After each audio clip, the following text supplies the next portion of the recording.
Kirk was having an affair, Charlie hired a private investigator to kind of follow her and see what was going on, and then he took her out of the will. So glad he didn't suffer. Excuse me. No one deserves to suffer. But all people. Welcome to Behind the Fame, and thank you for being here.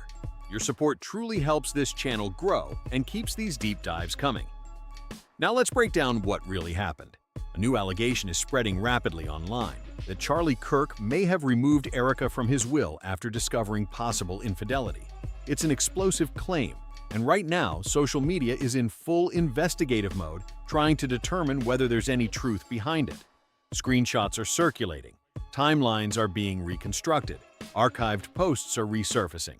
Online commentators are combing through years of digital history, attempting to piece together whether Erika may have been involved with other men during her marriage. None of these claims have been officially confirmed, but that hasn't slowed the speculation. What really raised eyebrows for many observers was the timing. Shortly before these rumors intensified, Erika was reportedly seen without her wedding ring. For some, that detail meant nothing. For others, it was enough to fuel an already growing narrative. Push back against the media on COVID, on lockdowns, on Ukraine, on the border, so like maybe we should also ask a question. Is the media totally presenting the truth when it comes to Israel? Just a question, that maybe we shouldn't believe everything the media says, because I know I've been conditioned to ask a lot more critical questions over the last couple of years. So Ben, some people would accuse Israel of... Name keeps appearing in these discussions. Cabot Phillips, Erika's former partner, and someone she later selected to step into Charlie's role at certain public college events. That overlap alone sparked questions, but the online conversation didn't stop there. Archived posts and resurfaced social media content have led some users to revisit the early timeline of Erika and Charlie's relationship. According to online sleuths, Cabot publicly posted about being in a relationship in September 2017, sharing a photo captioned, "Yes, we are that couple that gets painting lessons together." Many believe that photo included Erika. Just 1 week later, Charlie shared a photo of himself playing basketball with Cabot, appearing friendly and familiar. That detail is what people keep circling back to. Here's how online commentators are framing it. If Erika was dating Cabot in 2017, and Cabot was friendly enough with Charlie to be spending time with him, how did Erika later claim she didn't even know who Charlie was when they first met on a pilgrimage trip? It's evil. Charlie and I have always been very clear on our stance. Israel, Jewish people. That's the question being asked repeatedly across comment sections. Fast forward to May 2018. Charlie traveled to Israel for the U.S. Embassy opening ceremony in Jerusalem. Around that same period, Erika was reportedly in Israel as well, along with her mother. Supporters say it was coincidence. Critics argue the timeline feels unusually close. If someone you recently dated was connected to a person moving in the same political circles, is it plausible you wouldn't recognize that name or face? That's the tension point driving much of this speculation. And then, the story moves into the present. After Charlie's death, Erika had authority over who would represent his message at public events. Out of many possible conservative speakers, she selected Cabot Phillips, her former partner, for certain appearances. That decision alone intensified scrutiny. The timing added fuel. Reports indicate Cabot was scheduled to speak at an Arizona event themed around leading like Charlie on September 24, 2025, just 2 weeks after Charlie's death. For some observers, that felt unusually fast. Cabot isn't a peripheral figure. He's a senior editor at the Daily Wire, working under Ben Shapiro. Glad he didn't suffer. Excuse me. No one deserves to suffer. But all people. That connection became part of the broader conversation because Candace Owens previously alleged that Shapiro was working behind the scenes in ways that were not aligned with Charlie's interests. Candace has referenced private messages to support her position, though those claims remain disputed. None of this proves infidelity. None of it confirms a will change. But the overlap between past relationships, political connections, and present-day appointments has created a narrative that many online investigators are trying to untangle. Him the picture of Cabot Phillips, and he says, yes, that's the person I remember being at the base. Now I'm like, That would be totally crazy. Maybe, again, this could be a lookalike. And so I messaged Cabot Phillips and did not get a response. What do I even know about this guy, Cabot Phillips? And I know that he does the Morning Wire up at Daily Wire. And I checked, and he's missing from the Morning Wire. He doesn't do it daily, but he does it enough times that I noticed that he is missing from September 4th to the September 10th on that show. And when questions about marriage timelines, internal politics, and inheritance rumors all collide at once, speculation doesn't fade. It accelerates. So now the conversation isn't just about archived photos or event bookings. It's about whether these pieces form a coincidence or something more coordinated. What do you think? Charlie had reportedly expressed concerns that there were coordinated efforts to limit his influence within certain media and political circles. To be clear, none of these claims have been formally confirmed by any court findings or official public records. But when observers look at overlapping friendships, shared events, the Israel timeline, sudden scheduling decisions, and the concentration of media power around key figures, many say they see a pattern. Whether that pattern reflects coincidence or strategic maneuvering depends entirely on who you ask, and that's exactly why the conversation refuses to disappear. One of the text exchanges Candace Owens shared publicly added fuel to that discussion. In those messages, Charlie allegedly advised her to treat Ben like noise, suggesting that engaging directly would only lower her position rather than elevate it. He reportedly wrote that Ben wanted her to punch down to his level instead of rising above it. Charlie also allegedly commented that Ben's respect amongst movement fighters is quite low. Amazing girlfriend. She's spectacular. Is she in politics? Not really, no. What can you tell us about her? She's What would you be beautiful. willing? She's reverent. She's a reverend? I didn't know this about her. She's reverent. Oh. I was like, wait, this is new. I don't know if we'll want to keep that or not. Oh, you better keep it. What's an example? What do you mean? She's prayerful. She believes in God. She's a great person. She believes in other people. She always thinks of other people before herself. She's very fun. And honestly, I'm so blessed to be able to have her. That wording struck many as direct and unusually blunt. It didn't read like casual frustration. It read, to some, like a deeper strategic tension. In another message, Charlie reportedly said, "The Ben thing involves me more than he wants to admit."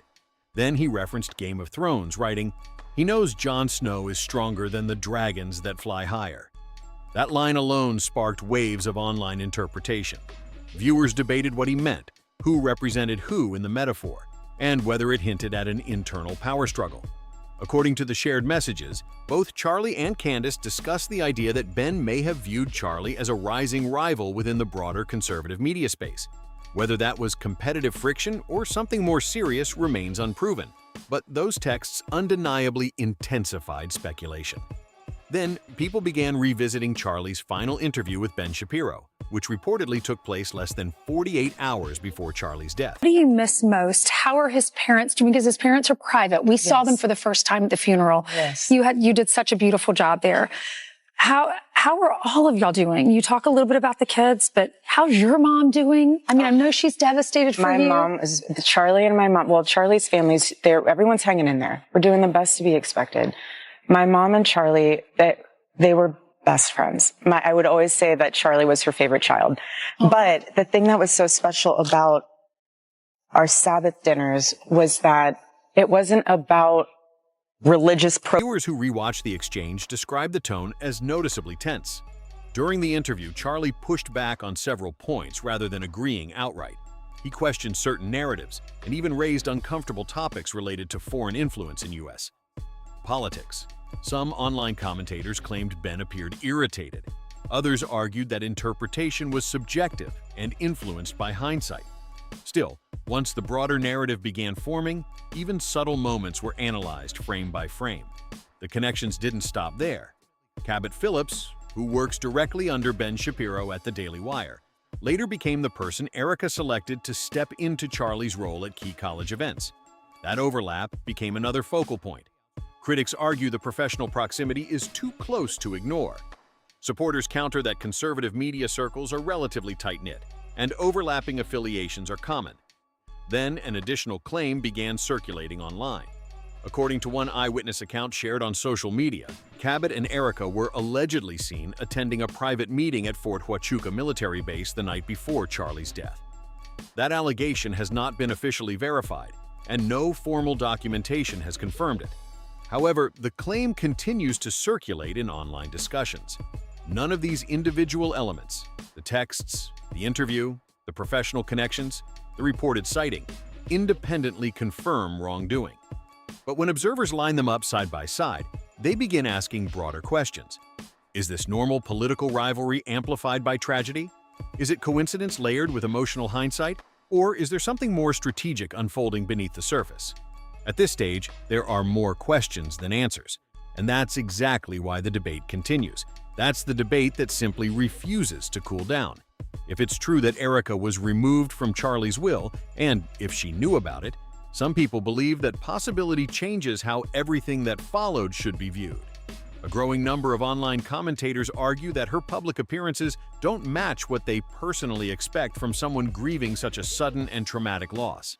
Instead of appearing shattered, critics say she seems composed, focused, even unusually steady. Of course, grief presents differently for every individual. There is no single correct way to mourn. But that hasn't stopped speculation from spreading across social media. Then there's the financial angle, which has added even more intensity to the discussion. Independent auditor Brian Farron publicly reviewed Turning Point USA's 2023 tax filings and highlighted a detail that caught widespread attention. According to his analysis of publicly available documents, a significant life insurance policy had reportedly been taken out on Charlie. An LLC identified as GGLF allegedly paid premiums totaling around $350,000 per year. That's not a minor policy. That level of premium suggests substantial coverage. Here's where online analysts begin doing their own calculations. For someone in their early 30s, reportedly healthy and described as a non-smoker and non-drinker, premiums at that level could indicate a very large death benefit.